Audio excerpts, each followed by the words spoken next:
Hi hello guys, welcome back to Aadya colourful. ನಾನು Suma. Friends, ಇವತ್ತಿನ ವಿಡಿಯೋದಲ್ಲಿ ಒಂದು ಈವ್ನಿಂಗ್ ಸ್ನ್ಯಾಕ್ಸ್ ರೆಸಿಪಿನ ನಿಮ್ಮ ಜೊತೆ ಶೇರ್ ಮಾಡ್ಕೊಳ್ತಾ ಇದ್ದೀನಿ. ಈ ಒಂದು ಸ್ನ್ಯಾಕ್ಸ್ ತಯಾರಿಸೋದಕ್ಕೆ ಕಡಲೆ ಹಿಟ್ಟು, ರವೆ, ಮೈದಾ ಇಲ್ಲದೆ ಗರಿಗರಿಯಾದ ಬೋಂಡವನ್ನು ಖಂಡಿತವಾಗ್ಲೂ ತುಂಬ ಈಸಿಯಾಗಿ ತಯಾರಿಸ್ಕೋಬೋದು. ಹಾಗೆ ಬೋಂಡದ ಜೊತೆ ಒಂದು ರುಚಿಯಾದ ಚಟ್ನಿ ಕೂಡ ತಯಾರಿಸುವಂಥ ವಿಧಾನವನ್ನು ಇವತ್ತಿನ ವಿಡಿಯೋದಲ್ಲಿ ತಿಳಿಸ್ಕೊಡ್ತಾ ಇದ್ದೀನಿ. ಸೊ ತುಂಬ ಈಸಿಯಾಗಿ ಮಾಡ್ಕೊಳ್ಳೋವಂಥದ್ದು. ಸೊ ಈ ಒಂದು ಬೋಂಡವನ್ನು ತಯಾರಿಸೋದಕ್ಕೆ ಮೊದಲನೇದಾಗಿ ನಾನು ಇಲ್ಲಿ ಒಂದು ಮುಕ್ಕಾಲು ಕಪ್ಪು ಅಂದರೆ ಒಂದು ಸಣ್ಣ ಕಪ್ಪಿನ ಅಳತೆಯಲ್ಲಿ 1 ಕಪ್ ಆಗುವಷ್ಟು ಅಕ್ಕಿಯನ್ನು ತಗೊಂಡಿದ್ದೀನಿ. ಸೊ ಊಟಕ್ಕೆ ಉಪಯೋಗಿಸುವಂಥ ಅಕ್ಕಿ.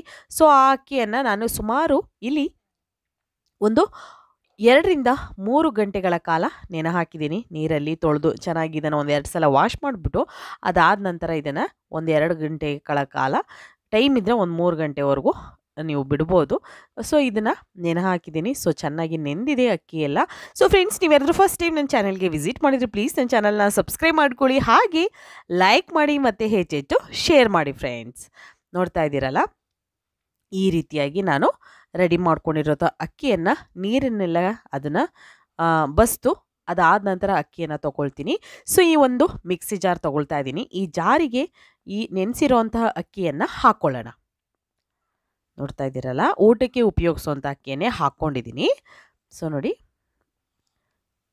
ಈ ಅಕ್ಕಿಯನ್ನು ನಾವು ಇದಕ್ಕೆ ಜಾರ್ಗೆ ಹಾಕ್ಕೊಂಡ ನಂತರ ಸ್ವಲ್ಪ ನೀರು ಬೇಕು ಅಂದರೆ ನೀರನ್ನು ಹಾಕ್ಕೊಂಡು ನೀಟಾಗಿ ನುಣ್ಣಗೆ ಎಷ್ಟು ಸಾಧ್ಯ ಆಗುತ್ತೋ ಅಷ್ಟು ನುಣ್ಣಗೆ ಇದನ್ನು ಗ್ರೈಂಡ್ ಮಾಡ್ಕೊಂಬರ್ಬೇಕಾಗುತ್ತೆ. ನಾನಿವಾಗ ಇದಕ್ಕೆ ಸ್ವಲ್ಪ ನೀರನ್ನು ಹಾಕ್ಕೊಳ್ತಾ ಇದ್ದೀನಿ. ನೋಡ್ತಾ ಇದ್ದೀರಲ್ಲ, ಇಷ್ಟು ನೀರಿದ್ರೆ ಸಾಕಾಗುತ್ತೆ. ಬೇಕು ಅಂದರೆ ಇನ್ನೂ ಸ್ವಲ್ಪ ನೀರನ್ನು ಹಾಕ್ಕೊಂಡು ನೀವು ಗ್ರೈಂಡ್ ಮಾಡ್ಕೊಂಬನ್ನಿ. 1-2 ಸ್ಪೂನ್ ನೀರು ಬೇಕಾಗುತ್ತೆ ಅಷ್ಟೇ, ಜಾಸ್ತಿ ಏನು ಬೇಕಾಗೋದಿಲ್ಲ. ನೋಡ್ತಾ ಇದ್ದೀರಲ್ಲ, ಈ ರೀತಿ ಹಿಟ್ಟು ರೆಡಿಯಾಗಿದೆ. ಸೊ ಇವಾಗ ಒಂದು ಮಿಕ್ಸಿಂಗ್ ಬೌಲ್ ತೊಗೊಳ್ಳೋಣ. ಸೊ ಅದಕ್ಕೆ ಈ ಒಂದು ರುಬ್ಬಿರೋಂತಹ ಅಕ್ಕಿಯ ತರಿಯನ್ನು ಹಾಕ್ಕೊಳ್ಳೋಣ. ನೋಡ್ತಾ ಇದ್ದೀರಲ್ಲ, ಜಾಸ್ತಿ ನಮಗೆ ತೆಳ್ಳಗಿರಬಾರ್ದು. ಸೊ ರುಬ್ಬೇಕಾದ್ರೆ ನೀರು ಆದಷ್ಟು ಕಮ್ಮಿಯನ್ನು ಉಪಯೋಗಿಸಿ ತಗೊಳ್ಳಿ. ಸೊ ರುಬ್ಬಕ್ಕೆ ಎಷ್ಟು ಬೇಕಾಗುತ್ತೋ ಅಷ್ಟು ನೀರನ್ನು ಹಾಕ್ಕೊಳ್ಳಿ, ಜಾಸ್ತಿ ಬೇಡ. ಓಕೆ, ಈಗ ರುಬ್ಬಿರೋವಂಥ ಮಿಶ್ರಣ ಒಂದು ಸೈಡ್ ಇಟ್ಬಿಟ್ಟಿದ್ದೀನಿ. ಅದಾದ ನಂತರ ಒಂದು ದಪ್ಪ ಸೈಜಲ್ಲಿರೋಂಥ 2 ಆಲೂಗೆಡ್ಡೆಯನ್ನು ನಾನು ಬೇಯಿಸಿ ತೊಗೊಂಡಿದ್ದೀನಿ. ನೋಡ್ತಾ ಇದ್ದೀರಲ್ಲ, ಯಾವುದೇ ಬೇಳೆಗಳನ್ನು ಕೂಡ ನಾನು ಈ ಒಂದು ಬೋಂಡವನ್ನು ತಯಾರಿಸೋದಕ್ಕೆ ಬಳಸ್ತಾ ಇಲ್ಲ. ಉದ್ದಿನ ಬೇಳೆ ಅಥವಾ ಕಡಲೆ ಹಿಟ್ಟು ಅಥವಾ ಕಡಲೆ ಬೇಳೆ ಯಾವುದನ್ನು ಕೂಡ ತಗೊಳ್ತಾ ಇಲ್ಲ. ತುಂಬಾ ಈಸಿಯಾಗಿ ಮನೆಯಲ್ಲಿ ರುಚಿಯಾಗಿರುವಂತಹ ಒಂದು ಈವ್ನಿಂಗ್ ಸ್ನ್ಯಾಕ್ಸನ್ನು ನೀವು ಖಂಡಿತವಾಗ್ಲೂ ಒಂದು ಸಲ ತಯಾರಿಸಿ ಹೇಗೆ ಬಂತು ಅಂತ ತಪ್ಪದೇ ತಿಳಿಸಿ, ಯಾಕೆಂದರೆ ಅಷ್ಟು ಇಷ್ಟ ಆಗುತ್ತೆ ಎಲ್ಲರಿಗೂ ಕೂಡ. ಈಗ ನೋಡಿ, ಬೇಯಿಸಿರೋಂಥ 2 ಆಲೂಗೆಡ್ಡೆನ ಅದೇ ಒಂದು ಮಿಕ್ಸಿ ಜಾರ್ಗೆ ಅಕ್ಕಿಯನ್ನು ರುಬ್ಬಿದ್ವಲ್ಲ ಆ ಒಂದು ಮಿಕ್ಸಿ ಜಾರ್ಗೆ ಮತ್ತೆ ಹಾಕ್ಕೊಳ್ತಾ ಇದ್ದೀನಿ. ಹಾಕಿದ ನಂತರ ಬೇಕು ಅಂದರೆ ಸ್ವಲ್ಪ 1 ಸ್ಪೂನ್ ಆಗುವಷ್ಟು ನೀರನ್ನು ಹಾಕ್ಕೊಂಡು ಗ್ರೈಂಡ್ ಮಾಡ್ಕೊಂಬನ್ನಿ. ಎಷ್ಟು ಗಟ್ಟಿ ಇರುತ್ತೋ ಅಷ್ಟು ಒಳ್ಳೆಯದು. ಸೊ ಅದಕ್ಕೋಸ್ಕರ ನೋಡಿ, ನಾನು ಇದನ್ನು ನುಣ್ಣಗೆ ರುಬ್ಕೊಂಬಂದಿದ್ದೀನಿ. ಈ ರುಬ್ಬಿರೋವಂಥ ಮಿಶ್ರಣ ಕೂಡ ಇವಾಗ ನಾವು ಅಕ್ಕಿ ರುಬ್ಬಿ ಹಾಕ್ಕೊಂಡಿದ್ದೀವಲ್ಲ, ಸೊ ಆ ಒಂದು ಬೌಲಿಗೆ ಇದನ್ನು ಕೂಡ ಹಾಕ್ಕೊಳ್ಳೋಣ. ನೋಡ್ತಾ ಇದ್ದೀರಲ್ಲ, ಆಲೂಗೆಡ್ಡೆ ಬೇಯಿಸಿ ತೊಗೊಳ್ತಾ ಇದ್ದೀನಿ. ಇದು ಹಸಿ ಆಲೂಗೆಡ್ಡೆ ಅಲ್ಲ, ಬೇಯಿಸಿರೋ ಅಂಥದ್ದನ್ನು ತೊಗೊಂಡಿದ್ದೀನಿ ನಾನಿಲ್ಲಿ. ಇವಾಗ ಚೆನ್ನಾಗಿ ಇದನ್ನು ಮಿಕ್ಸ್ ಮಾಡ್ಕೊಳ್ಳೋಣ. ಅಕ್ಕಿ ಹಿಟ್ಟು ಹಾಗೆ ಈಗ ರುಬ್ಬಿರೋ ಅಂಥದ್ದು ಆಲೂಗೆಡ್ಡೆ ಒಂದು ಮಿಶ್ರಣ ಎರಡನ್ನೂ ಕೂಡ ಚೆನ್ನಾಗಿ ಮಿಕ್ಸ್ ಮಾಡಬೇಕು, ಚೆನ್ನಾಗಿ ಬೀಟ್ ಮಾಡಬೇಕು. ನೋಡ್ತಾ ಇದ್ದೀರಲ್ಲ, ಕೈಯಿಂದ ಈ ರೀತಿ ಮಿಕ್ಸ್ ಮಾಡು. ನಾವು ಉದ್ದಿನಬೇಳೆ ವಡೆ ಮಾಡಬೇಕಾದ್ರೆ ಹೇಗೆ ಚೆನ್ನಾಗಿ ಅದನ್ನು ಮಿಕ್ಸ್ ಮಾಡ್ತೀವೋ, ಚೆನ್ನಾಗಿ ಬೀಟ್ ಮಾಡ್ತೀವಲ್ವ, ಆ ರೀತಿಯಾಗಿ ಇದನ್ನು ಚೆನ್ನಾಗಿ ನಾವು ಮಿಕ್ಸ್ ಮಾಡಬೇಕು. ಎರಡೂ ಕೂಡ ನೀಟಾಗಿ ಮಿಕ್ಸ್ ಆಗಬೇಕು. ನೋಡ್ತಾ ಇದ್ದೀರಲ್ಲ, ಹೀಗೆ ಸುಮಾರು ಒಂದು 2-3 ನಿಮಿಷಗಳ ಕಾಲ ನಾವು ಇದನ್ನು ಚೆನ್ನಾಗಿ ಮಿಕ್ಸ್ ಮಾಡ್ತಾ ಬರಬೇಕು. ಹಿಟ್ಟು ಆವಾಗ ಕರೆಕ್ಟಾಗಿ ಒಂದು ಹದಕ್ಕೆ ನಮಗೆ ಬರುತ್ತೆ. ಸೊ ಖಂಡಿತವಾಗ್ಲೂ ತುಂಬಾ ಈಸಿಯಾಗಿ ತಯಾರಿಸ್ಕೊಳ್ಳುವಂಥ ರುಚಿಯಾಗಿರುವಂಥ ಒಂದು ಬೋಂಡ ರೆಸಿಪಿ. ಸೊ ಈ ಒಂದು ಬೋಂಡಕ್ಕೆ ಅದರ ಕಾಂಬಿನೇಷನ್ ಆಗಿ ನಾನು ಒಂದು ಚಟ್ನಿಯನ್ನು ಕೂಡ ನಿಮ್ಮ ಜೊತೆ ಶೇರ್ ಮಾಡ್ಕೊಳ್ತಾ ಇದ್ದೀನಿ. ಸೊ ತುಂಬ ಟೇಸ್ಟಿ ಇರುತ್ತೆ ಮತ್ತು ತುಂಬ ಬೇಗ ಮಾಡ್ಕೊಳ್ಳೋ ಅಂಥದ್ದು. ಇದಕ್ಕೆ ಜಾಸ್ತಿ ಟೈಮ್ ಏನು ಹಿಡಿಯೋದಿಲ್ಲ. ಸೊ ಒಂದು ಪ್ಯಾನ್ ತೊಗೊಂಡಿದ್ದೀನಿ. ಇದಕ್ಕೆ ನಾನು 1 ಸ್ಪೂನ್ ಆಗುವಷ್ಟು ಆಯಿಲ್ ಹಾಕ್ಕೊಂಡಿದ್ದೀನಿ, ಅಡುಗೆ ಎಣ್ಣೆ ಹಾಕ್ಕೊಂಡಿದ್ದೀನಿ. ಅರ್ಧ ಸ್ಪೂನ್ ಆಗುವಷ್ಟು ಜೀರಿಗೆಯನ್ನು ಹಾಕ್ಕೊಂಡಿದ್ದೀನಿ. ಜೀರಿಗೆ ಸ್ವಲ್ಪ ಸಿಡಿದ ನಂತರ ಇವಾಗ ಇಲ್ಲಿ ಸುಮಾರು ಒಂದು 2-3 ಬೆಳ್ಳುಳ್ಳಿ ಪೀಸಸ್ನ ನಾನು ಸಣ್ಣದಾಗಿ ಕಟ್ ಮಾಡಿ ಹಾಕ್ಕೊಂಡಿದ್ದೀನಿ. ನೋಡ್ತಾ ಇದ್ದೀರಲ್ಲ, ಹೀಗೆ ಅದಾದ ನಂತರ ಟೊಮ್ಯಾಟೊ ನೋಡಿ ಅರ್ಧ ಭಾಗ ಮಾಡ್ಕೊಂಡಿದ್ದೀನಿ. ಈ ರೀತಿಯಾಗಿ ಮಾಡಿರುವಂತಹ ಒಂದು ಟೊಮ್ಯಾಟೊ ಪೀಸಸ್ನ ನಾವು ಈ ಒಂದು ಪಾತ್ರೆಯಲ್ಲಿ ಹಾಕ್ಕೊಳ್ಬೇಕು. ನೋಡ್ತಾ ಇದ್ದೀರಲ್ಲ, ಈ ಪ್ಯಾನಲ್ಲಿ ಹಾಕಿ ನಾವು ಇದನ್ನು ಚೆನ್ನಾಗಿ ಫ್ರೈ ಮಾಡ್ಕೋಬೇಕು.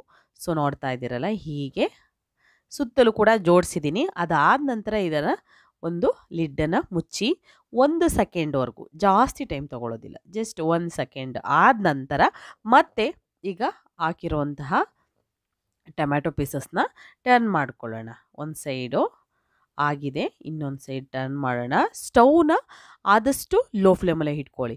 ಸ್ಟವ್ ಲೋ ಫ್ಲೇಮಲ್ಲಿದ್ದೇ ಈ ಒಂದು ರೆಸಿಪಿಯನ್ನು ತಯಾರಿಸಬೇಕಾಗುತ್ತೆ. ಅಷ್ಟು ಸೂಪರಾಗಿ ಬರುತ್ತೆ ಮಾತ್ರ. ಒಂದು ಒಳ್ಳೆ ಕಾಂಬಿನೇಷನ್ ಅಂತ ಹೇಳ್ಬೋದು ಈ ಒಂದು ಬೋಂಡ ರೆಸಿಪಿಗೆ. ಒಳ್ಳೆ ಚಟ್ನಿ. ಓಕೆ, ಸೊ ಕಡಲೆ ಹಿಟ್ಟು ಅಥವಾ ಯಾವುದೇ ಬೇಳೆಗಳು, ರವೆ, ಮೈದಾ ಇಲ್ಲದೆ ಗರಿಗರಿಯಾದ ಬೋಂಡ ಜೊತೆ ಒಂದು ರುಚಿಯಾದ ಚಟ್ನಿನ ತಯಾರಿಸೋ ವಿಧಾನವನ್ನು ಇವತ್ತಿನ ವಿಡಿಯೋದಲ್ಲಿ ನಿಮಗೆ ತಿಳಿಸ್ಕೊಡ್ತಾ ಇದ್ದೀನಿ. ಒಂದು ಸಲ ಈ ವಿಧಾನದಲ್ಲಿ ತಯಾರಿಸಿ, ಓಕೆ, ಹೇಗೆ ಬಂತು ಅಂತ ತಿಳಿಸಿ. ನೋಡಿ, ಇವಾಗ ಆಲ್ಮೋಸ್ಟ್ ಆಲ್ ಆಗಿದೆ. ಎರಡೂ ಸೈಡ್ ಕೂಡ ಇದು ನಮಗೆ ಚೆನ್ನಾಗಿ ಫ್ರೈ ಆಗಿದೆ. ಸೊ ಇವಾಗ ನಾನು ಮೇಲ್ಗಡೆ ಸಿಪ್ಪೆಯನ್ನು ಕ್ಲೀನ್ ಮಾಡ್ಕೊಳ್ತಾ ಇದ್ದೀನಿ. ನೋಡ್ತಾ ಇದ್ದೀರಲ್ಲ, ಮೇಲ್ಗಡೆ ಈ ಟೊಮ್ಯಾಟೊ ಮೇಲಿರುವಂಥ ಸಿಪ್ಪೆಯನ್ನೆಲ್ಲ ತೆಗೆದಿದ್ದೀನಿ. ಅದಾದ ನಂತರ ಸ್ವಲ್ಪ ತಣ್ಣಗಾಗೋದಕ್ಕೆ ಬಿಡಬೇಕಾಗುತ್ತೆ.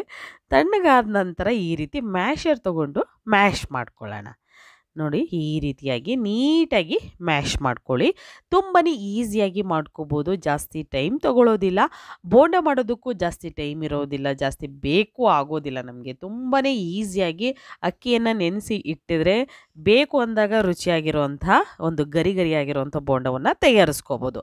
ಈಗ ಸಣ್ಣದಾಗಿ ಕಟ್ ಮಾಡಿರುವಂತಹ ಹಸಿರು ಮೆಣಸಿನಕಾಯಿಯನ್ನು ಒಂದನ್ನು ಕಟ್ ಮಾಡಿ ಹಾಕ್ಕೊಂಡಿದ್ದೀನಿ. ಮತ್ತು ಒಂದು ಅರ್ಧ ಈರುಳ್ಳಿ ಸಣ್ಣದಾಗಿ ಕಟ್ ಮಾಡಿ ಹಾಕ್ಕೊಂಡಿದ್ದೀನಿ. ಮತ್ತು ಒಂದು 2 ಸ್ಪೂನ್ ಆಗೋಷ್ಟು ಕೊತ್ತಂಬರಿ ಸೊಪ್ಪನ್ನು ಸಣ್ಣದಾಗಿ ಕಟ್ ಮಾಡಿ ಹಾಕ್ಕೊಳ್ತಾ ಇದ್ದೀನಿ. ಇಷ್ಟನ್ನು ಹಾಕಿದ ನಂತರ ಒಂದು ಸಲ ಚೆನ್ನಾಗಿ ಇದನ್ನು ಮಿಕ್ಸ್ ಮಾಡ್ಕೊಳ್ಳೋಣ. ಸೊ ಟೊಮ್ಯಾಟೊ ಬೇಯಿಸ್ಬೇಕಾದ್ರೂ ಕೂಡ ನಾನು ಸ್ವಲ್ಪ ಉಪ್ಪನ್ನು ಹಾಕ್ಕೊಂಡಿದ್ದೆ. ಸೊ ಅದು ಎಡಿಟಿಂಗಲ್ಲಿ ಮಿಸ್ ಆಗಿದೆ. ಸೊ ಅದಾದ ನಂತರ ಸ್ವಲ್ಪ ಉಪ್ಪನ್ನು ಸೇರಿಸ್ಕೊಳ್ಳಿ. ಇದಕ್ಕೆ ಉಪ್ಪನ್ನು ಹಾಕಿ ನೀಟಾಗಿ ಮಿಕ್ಸ್ ಮಾಡ್ಕೊಳ್ಳಿ. ಟೊಮ್ಯಾಟೊ ಚಟ್ನಿ ನಮಗೆ ರೆಡಿ ಆಗುತ್ತೆ. ಓಕೆ, ಸೊ ತುಂಬ ಈಸಿಯಾಗಿ ಮಾಡ್ಕೊಳ್ಳುವಂಥ ಟೊಮ್ಯಾಟೊ ಚಟ್ನಿ ನೀವು ಕೂಡ ಒಂದ್ಸಲ ತಯಾರಿಸಿ. ಈಗ ಹಿಟ್ಟು ಕಡೆ ಬರೋಣ. ಸೊ ಹಿಟ್ಟು ನಾನು ಸುಮಾರು ಒಂದು 5 ನಿಮಿಷ ರೆಸ್ಟಿಗೆ ಇಟ್ಟಿದ್ದೆ. ಅದಾದ ನಂತರ ಒಂದು ಹಸಿರು ಮೆಣಸಿನ್ಕಾಯಿನ ಸಣ್ಣದಾಗಿ ಕಟ್ ಮಾಡಿ ಈ ರೀತಿ ತೊಗೊಂಡಿದ್ದೀನಿ. ಸೊ ಈ ಹಸಿರು ಮೆಣಸಿನ್ಕಾಯಿ ಬೇಕು ಅಂದರೆ ಹಾಕ್ಕೊಳ್ಬೋದು, ಅಥವಾ ಸ್ಕಿಪ್ ಬೇಕು ಅಂದರೆ ಮಾಡ್ಕೋಬೋದು. ಯಾಕೆಂದರೆ ಮಕ್ಳಿಗೆ ಕೊಡೋದ್ರಿಂದ ಹಸಿರು ಮೆಣಸಿನ್ಕಾಯಿ ಇಷ್ಟಪಡೋದಿಲ್ಲ ಕೆಲವರು. ಸೊ ಅಂಥವರು ಸ್ಕಿಪ್ ಮಾಡಿ. ನಂತರ ಕೊತ್ತಂಬರಿ ಸೊಪ್ಪನ್ನು ಹಾಕ್ಕೊಂಡಿದ್ದೀನಿ. ಮತ್ತು ಒಂದು ಅರ್ಧ ಸ್ಪೂನ್ ಆಗುವಷ್ಟು ಜೀರಿಗೆಯನ್ನು ಹಾಕ್ಕೊಳ್ತಾ ಇದ್ದೀನಿ. ಜೀರಿಗೆ ಹಾಕಿ ರುಚಿಗೆ ತಕ್ಕಷ್ಟು ಉಪ್ಪನ್ನು ಕೂಡ ಹಾಕ್ಕೊಳ್ಳೋಣ. ಉಪ್ಪನ್ನು ಹಾಕಿದ ನಂತರ ಇದಕ್ಕೆ ನಾವು ಒಂದು ಅರ್ಧ ಸ್ಪೂನ್ ಆಗುವಷ್ಟು ಕಾಳು ಮೆಣಸಿನ ಪುಡಿಯನ್ನು ಹಾಕ್ಕೊಳ್ತಾ ಇದ್ದೀವಿ. ಸೊ ಇದಕ್ಕೆ ಬೇಕು ಅಂದರೆ ನೀವು ಅಚ್ಕಾರದ ಪುಡಿಯನ್ನು ಕೂಡ ಹಾಕ್ಕೊಳ್ಬೋದು. ಸೊ ನಾವು ಇಲ್ಲಿ ಕಾಳು ಮೆಣಸಿನ ಪುಡಿಯನ್ನು ಹಾಕ್ಕೊಂಡಿದ್ದೀವಿ. ಟೇಸ್ಟ್ ಚೆನ್ನಾಗಿ ಬರುತ್ತೆ. ಅದಾದ ನಂತರ ಒಂದು ಸಲ ಚೆನ್ನಾಗಿ ಇದನ್ನು ಮಿಕ್ಸ್ ಮಾಡ್ಕೊಳ್ತಾ ಇದ್ದೀನಿ. ನೋಡ್ತಾ ಇದ್ದೀರಲ್ಲ, ಚೆನ್ನಾಗಿ ಇದನ್ನು ಮಿಕ್ಸ್ ಮಾಡ್ಕೊಳ್ಳೋಣ. ಎಲ್ಲ ಇಂಗ್ರೀಡಿಯೆಂಟ್ಸ್ ಹಾಕಿದ ನಂತರನೂ ಕೂಡ ನೀಟಾಗಿ ಮಿಕ್ಸ್ ಮಾಡ್ಕೋಬೇಕು. ಈ ರೀತಿಯಾಗಿ ಹೀಗೆ ಮಿಕ್ಸ್ ಮಾಡ್ಕೊಳ್ಳೋಣ. ಹಿಟ್ಟು ತುಂಬಾ ಗಟ್ಟಿ ಕೂಡ ಇರಬಾರ್ದು, ಹಾಗೆ ಜಾಸ್ತಿ ತೆಳ್ಳಗೆ ಕೂಡ ಇರಬಾರ್ದು. ಮೀಡಿಯಮ್ ಆಗಿದ್ದರೆ ಓಕೆ. ನಾವು ಎಣ್ಣೆಯಲ್ಲಿ ಹಾಕಿದ್ರೆ ನಮಗೆ ಚೆನ್ನಾಗಿ ಬೋಂಡ ಬರುತ್ತೋ ಇಲ್ವೋ ಅಂತ ಒಂದು ಸಲ ನೀವು ಸ್ವಲ್ಪ ಹಾಕಿ ನೋಡಿ. ಆಗಲೇ ನಿಮಗೆ ಗೊತ್ತಾಗುತ್ತೆ ಎಷ್ಟು ಪರ್ಫೆಕ್ಟಾಗಿ ಬರುತ್ತೆ ಈ ಒಂದು ಬೋಂಡ ಅಂತ. ಕೇವಲ ಇದಕ್ಕೆ ಯಾವುದೇ ಬೇಳೆ ಅಥವಾ ಯಾವುದೇ ರವೆ ಯಾವುದನ್ನು ಕೂಡ ಉಪಯೋಗಿಸ್ದಲೇ, ಯಾವುದೇ ಹಿಟ್ಟುಗಳನ್ನು ಉಪಯೋಗಿಸಲೇ ಕೇವಲ ಅಕ್ಕಿಯಿಂದ ಮಾಡಿರುವಂಥ ರುಚಿಯಾದ ಬೋಂಡ ಇದು. ಅಕ್ಕಿಯ ಬೋಂಡ ಅಂತಲೇ ಹೇಳ್ಬೋದು. ಯಾಕೆಂದರೆ ಅಷ್ಟು ಸೂಪರ್ ಟೇಸ್ಟ್ ಇರುತ್ತೆ. ವಡೆ ಥರನೇ ತಿಂದಷ್ಟು ನಮಗೆ ಟೇಸ್ಟ್ ಅನಿಸುತ್ತೆ. ನೋಡಿ, ಒಂದ್ಸಲ ತಯಾರಿಸಿ. ಇವಾಗ ಎಣ್ಣೆ ಮೀಡಿಯಮ್ ಆಗಿ ಕಾದಿದೆ. ಅದಾದ ನಂತರ ಬೋಂಡವನ್ನು ಹಾಕ್ಕೊಳ್ತಾ ಇದ್ದೀನಿ. ನೋಡ್ತಾ ಇದ್ದೀರಲ್ಲ, ಈ ರೀತಿ ಚಿಕ್ಕ ಚಿಕ್ಕ ಬೋಂಡಗಳನ್ನು ನಾನು ಹಾಕ್ಕೊಳ್ತಾ ಇದ್ದೀನಿ. ಬೇಕು ಅಂದರೆ ನೀವು ಇನ್ನೂ ಸ್ವಲ್ಪ ದೊಡ್ಡ ಗಾತ್ರದಲ್ಲಿರುವಂಥ ಬೋಂಡಗಳನ್ನು ಕೂಡ ಹಾಕ್ಕೊಳ್ಬೋದು. ಮಕ್ಕಳಿಗೆ ತುಂಬ ಇಷ್ಟ ಆಗುವಂತಹ ಒಂದು ರುಚಿಯಾಗಿರುವಂತಹ ಒಂದು ಈವ್ನಿಂಗ್ ಸ್ನ್ಯಾಕ್ಸ್ ಇದು. ಸೊ ಖಂಡಿತವಾಗ್ಲೂ ನೋಡಿ ಎಷ್ಟು ಚೆನ್ನಾಗಿ ಉಬ್ಬಿ ಬರ್ತಾ ಇದೆ. ಚಿಕ್ಕ ಚಿಕ್ಕದಾಗಿ ಹಾಕಿದ್ದೆ ನಾನು, ಈಗ ಎಷ್ಟು ಉಬ್ಬಿ ಬರ್ತಾ ಇದೆ ಅಂತ ನೀವೇ ನೋಡ್ಬೋದು. ಓಕೆ. ಸೊ ಈಗ ಒಂದು ಸೈಡ್ ಆಗಿದೆ. ಈಗ ಟರ್ನ್ ಮಾಡ್ಕೊಳ್ಳೋಣ. ಎರಡೂ ಸೈಡ್ ಕೂಡ ನಮಗೆ ಕಲರ್ ಸ್ವಲ್ಪ ಚೇಂಜ್ ಆಗಬೇಕು.